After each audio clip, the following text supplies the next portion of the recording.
ஸ்ரீ மாந்திரிக பயிற்சி மையத்திலேருந்து குருஜி பேசுகிறேன். இப்போது ஒரு முக்கியமான விஷயத்தை பற்றி தான் நம்ம பார்க்க போகிறோம். என்ன காரணம்னு சொன்னால், நம்ம முன்னோர்கள் சில சடங்குகளை வச்சாங்க. என்ன சடங்குகள்னா, இந்த வார்த்தை சொல்லும்போது எல்லாருக்கும் கொஞ்சம் மனசுக்குள்ள ஒரு பயந்த ஒரு எண்ணங்கள் இருக்கும். ஏன்னா இதெல்லாம்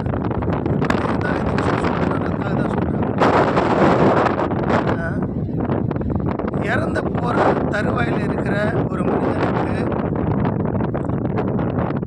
அவங்க வாழ்நாள் முழுவதும் எப்படிப்பட்ட வாழ்க்கை வாழ்ந்தாலும், அவங்க வாழ்ந்த கடைசி காலத்தில், உயிர் போகிற காலத்தில் நான் சொல்கிற இந்த முறையை பயன்படுத்தினாங்கன்னா அவங்க கண்டிப்பாக இறைநிலை அடைவாங்க. அது இல்லாத அவங்க ஆன்மா உலகத்துக்கு போய் சேரும். அப்படிப்பட்ட விஷயந்தான் நம்ம பார்க்க போகிறோம். ஏன்னா இது முழுக்க ஆன்மா சம்மந்தப்பட்ட விஷயம். இந்த ஆன்மா சம்மந்தப்பட்ட விஷயம் எதில் இருக்குன்னு சொன்னால், பஞ்சபூதத்தில் தான் இருக்குது. இந்த பஞ்சபூத தத்துவத்தில் தான் இருக்குது. அதனால் அதை பற்றி பேச போகிறோம். இப்போது ஒரு மனிதன் பிறப்பு இறப்பு தவிர்க்க முடியாத ஒரு விஷயம். ஒரு பிறந்தவன் இறந்து தீரணுன்ற சூழ்நிலை இருக்குது. அதனால் தவிர்க்க முடியாத சூழ்நிலை.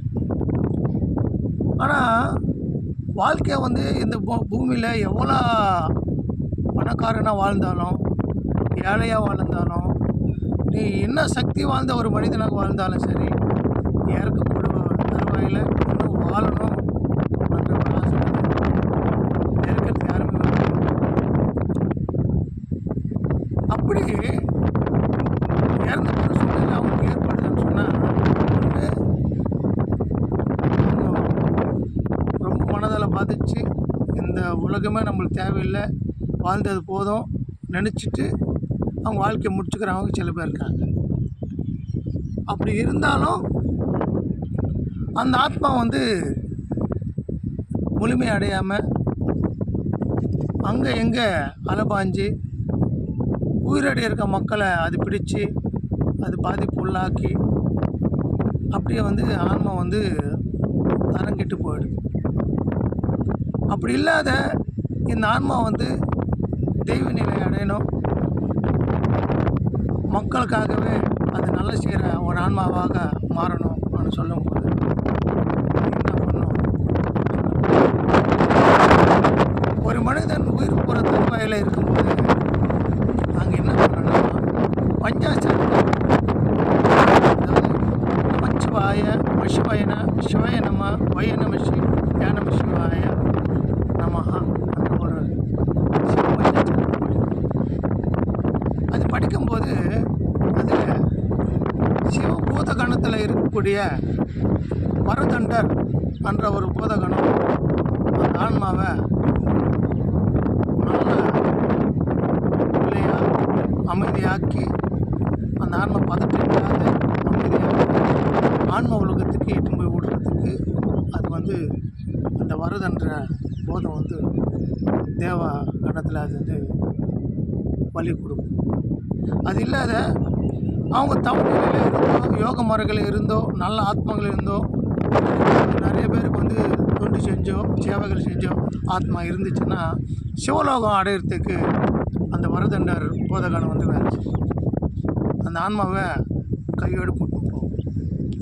அதனால் யார் இறந்து போகிற தருவாயில் இருக்கக்கூடிய ஒரு மனிதனுக்கு அவங்க கேட்குற மாதிரி பஞ்சாச்சாரத்தை படிக்கணும்.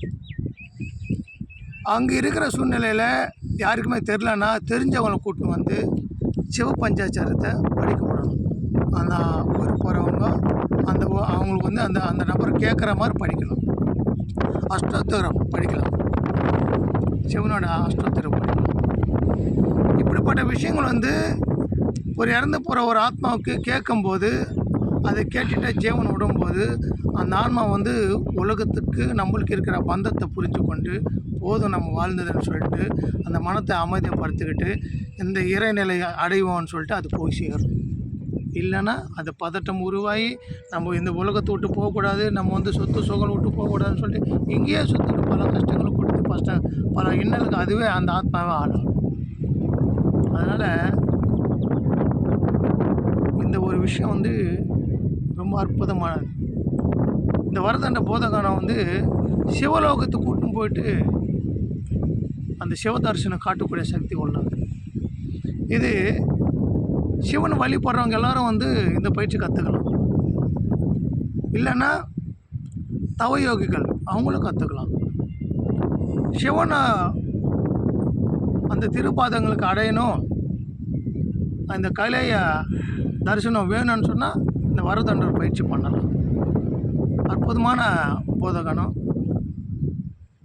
ஒரு மனிதனை முக்தி மட்டும் கொடுக்காது, அவங்க ஆன்மா எடுத்துன்னு போயிட்டு உயிரோடு இருக்கும்போதே நம்ம தவத்தில் உட்கார்ந்து தியானம் பண்ணும்போது அந்த வரதண்டர் போதகனம் வந்து சிவ போதகனம் நம்ம வந்து சிவலோகத்துக்கு கூட்டின்னு போயிட்டு சிவனை தரிசனம் பண்ணி கூட்டின்னு வந்து நம்ம உடலில் வந்து திருப்பி அந்த ஆன்மா வந்து விட்டுரும். இது பயிற்சி, அற்புதமான பயிற்சி. அதனால் இப்படி ஒரு விஷயம் இருக்கான்னு சொல்லிட்டு உங்களுக்கு தெரிவிக்கிறேன். நீங்கள் எல்லோரும் நல்லா இருக்குன்னு வேண்டிக்கிறேன்.